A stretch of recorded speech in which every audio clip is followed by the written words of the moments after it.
This week we're talking about concentration, a mind state of concentration, and the mind state of liberating the mind, liberation. Concentration, it's something that we really need in order to live a profound life. If we didn't have any concentration, we'd be lost. Concentration itself can be developed, it can be increased. And I see a day that concentration will be taught in schools because it's very, very important. We assume that children can concentrate, but yet there's no classes of how to do it.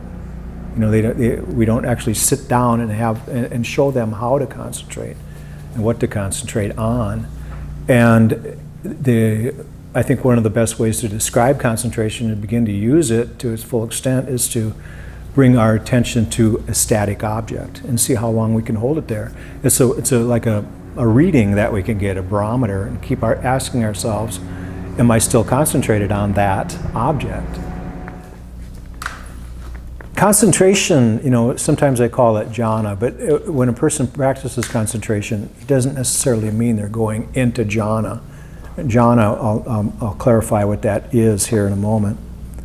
But concentration is a very wonderful practice. When I had been practicing meditation for many, many, many years, and then I decided to exclusively, like for a few weeks, I decided to exclusively just count my breath. And it came, I would count up to 100 and then I would start over again. And I did it, like very religiously, we could say. And it wasn't long before very profound, pleasurable feelings and joy came up within me, as opposed to doing the insight kind of mindfulness practices where we're sitting in a comfortable posture and we're kind of looking at the things that come up and we're willingly letting them come up. So we're looking at feelings and mind states themselves, and we're looking at this stuff. But in concentration practice, like I said, the very first line here, concentration and serenity meditation, we return our awareness to one object of meditation to the exclusion of everything else. So if we're using the breath, for example, we keep coming back to that breath. And what I was talking about is I was using the breath, but I was counting my breaths with the numbers. I was counting them, and so that was another way of bringing my focus to the breath. Not caring about anything else, nothing whatsoever. Is it like different for different people as far as like, we started with the breath and paying attention to the breath and then move into more of the insight. Does it help to just stay with that practice of concentration for a long period of time? Intention. Yeah, you have to set the intention. I'll clarify here about what concentration is, but the intention, well, I'll just do it now, but you set your intention to have that type of practice.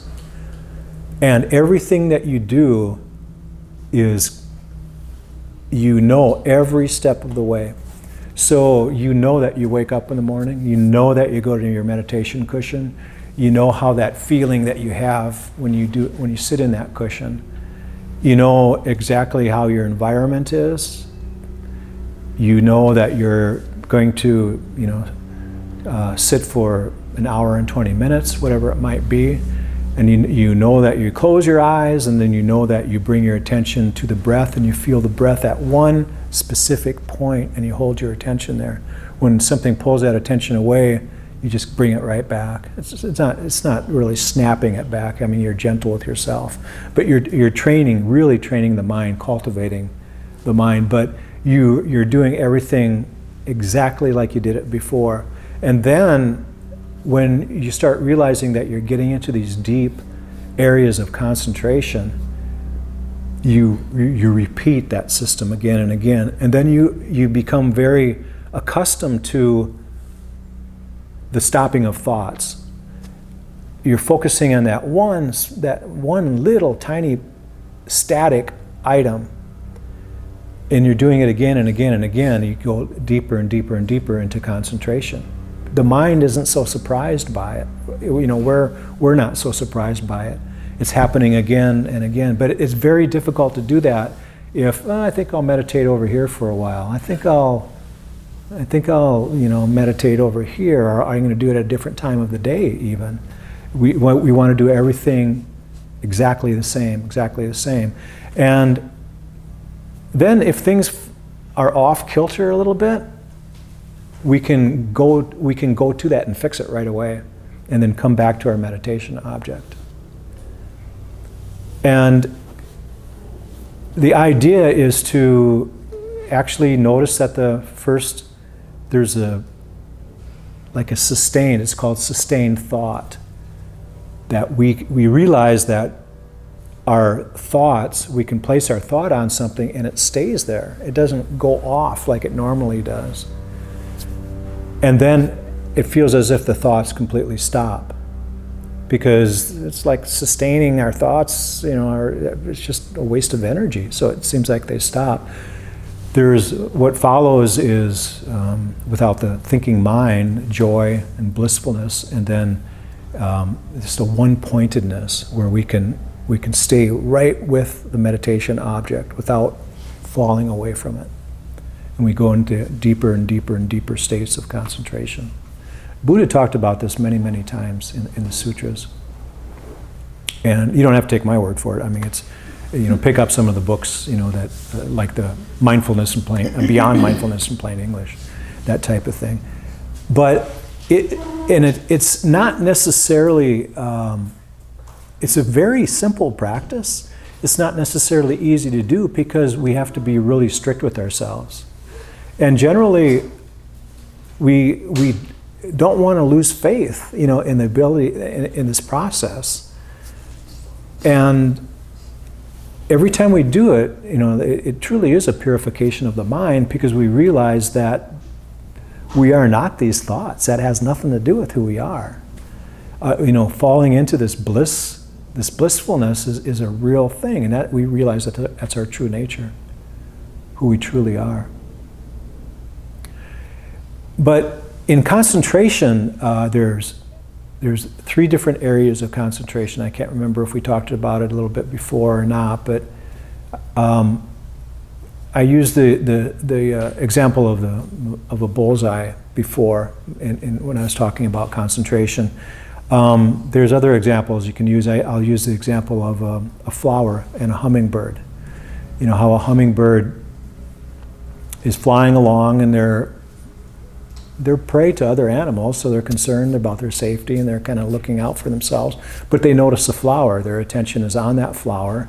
There's interest in it, They kind of, buzz around, they can kind of hoover, like bees, hoover and check out the flower, and maybe somehow they can probably check out how much nectar is in there or whatever, and pollen or whatever. But they're still, they're looking at it, flying around, buzzing around, checking it out, looking for danger, probably, all these types of things. And that is called momentary concentration, and that's something that we're probably using right now. Our attention's on something, then it's off, then it's on, then it's off, and that's very normal.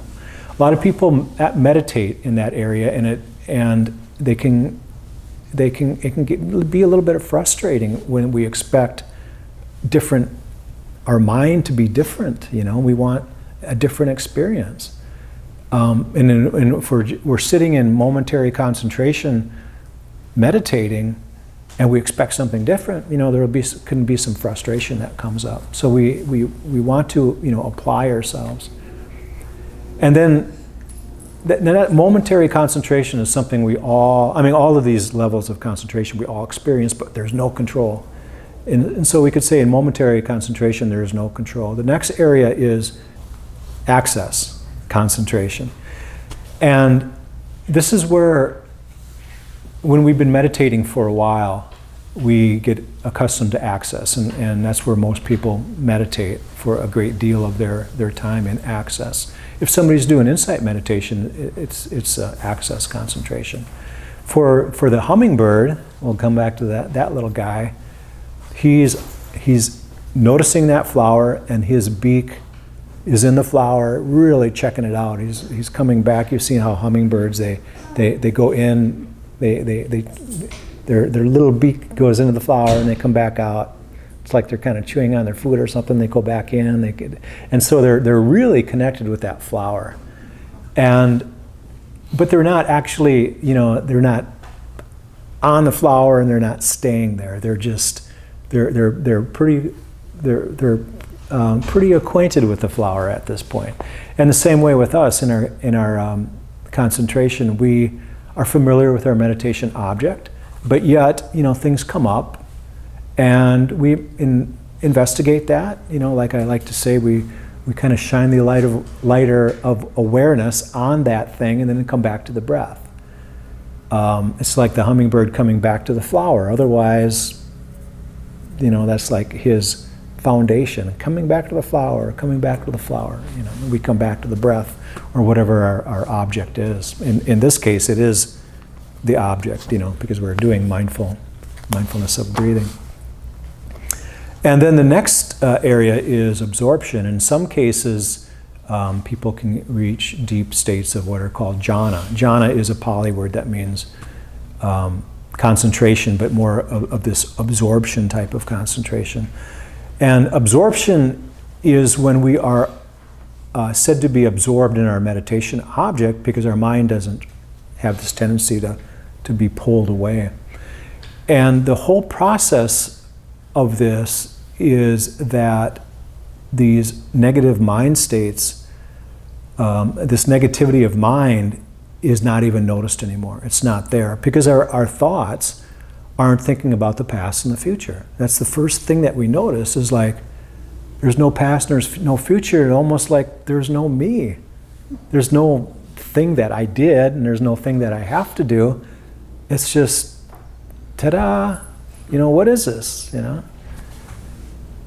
And in other words, these things called these hindrances, this is what the label that the Buddha gave these negative mind states. The hindrances are not a bother for us. They're not.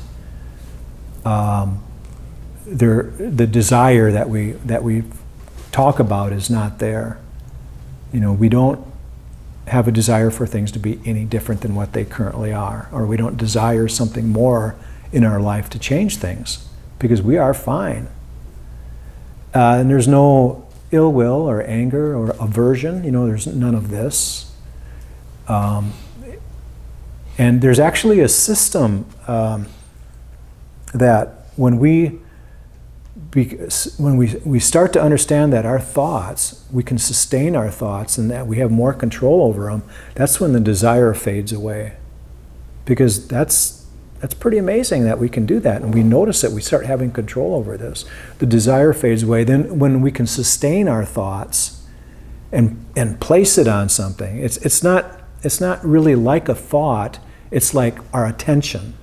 That we can sustain our attention on something, and then the anger, the ill will falls away. And that's a big part of these negative states that we have at a continual time. And then the joy, blissfulness come up. What falls away when we're joyful, there's no sloth and torpor, and there's no fatigue at all, because joy is energetic. It washes away any kind of drowsiness, that might be interfering with our meditation. So we're sitting there fully sustained attention on something with energy, without having anything else bother us. Anything, the past or future thoughts, of any type bothering us at all. And then, of course, what happens next is this blissfulness, because we actually feel like we're becoming enlightened, and there's no restlessness and worry. Basically, at that point, it feels like there's absolutely no problems with us at all. I mean, it feels like there's no going back. You know, like, this is great, I finally did it. You know, I finally became enlightened. You know, that kind of feeling. And I'm not going back, and then there's this single-pointedness. You know, there's this resting, and at that point, there's absolutely no doubt at all that this process is working for you. This meditation stuff is fantastic. It's great. I'm now a meditator. This is working. It's my, you know, my world or whatever. And so at that point, we fully understand, you know, that we are in absorption, and we're fine with that. We're looking forward to our next meditation already, you know. And then we come out of meditation and we go, that was just amazing. And then what we usually notice is that this negativity that was gone, some of it starts coming in again. And there can be a little bit of depression behind that too, because we reach this spot, we reach this area, because generally what happens, we go back into meditation and we expect that to be there for us. And we can bring it back if we did our homework. That's why I say that we have to do everything at the right time, the same time every day, the same place, the same cushion. We have to know exactly how we got into that state of absorption. We have to know the process that we did. And if we did our homework, then we can have a better chance of getting back into that. There are actually 5 jhana factors, and these are the things that, like I said, do away with the hindrances. And when we go deeper into concentration, into these areas of jhana, actually there's 8 different jhanas that people are more accustomed to using. And what happens is more and more things fall away. So when the thought completely falls away, we get into a deeper level. When the joy falls away, we go deeper. When the blissfulness falls away, we go deeper. Even when the what feels like single-pointed concentration falls away, we go into the state of complete equanimity. And so it's not a gathering of anything. And I think we'll find that in all types of meditation, that meditation is not gathering anything, nothing, but it's a letting go. And even in jhana, it's very, very apparent that when this falls away, I go deeper into concentration. When this falls away, just like the hindrances or the negative mind states, if all of our anger is gone, we're happier. If all of our desire is gone, we're even more happy, more happy, more happy. Which consequently is really the only barometer that we have for our meditation, whether it's working or not, our level of happiness. And so if you're not as happy as you know that you can be, just take a look at your meditation practice. And come and see me if I can help too. So in this letting go, we can ask ourselves some really cool questions. Like, what is holding me back from being the person I want to be? What is holding me back from being free in this moment or any other moment? What am I unable to let go of that is preventing me from becoming awake or preventing me from becoming enlightened? What do I have to let go of? There's something there. There's always something there. And so it's a falling away. And the next area, the 12th area of the Anapanasati, liberating the mind, is all about that realization, letting things fall away. Liberating the mind is actually liberating us from something that's holding us back. And it's usually our beliefs or our thoughts, these types of things. Eventually, through practicing and the right karmic conditions, the self walks away and it never comes back.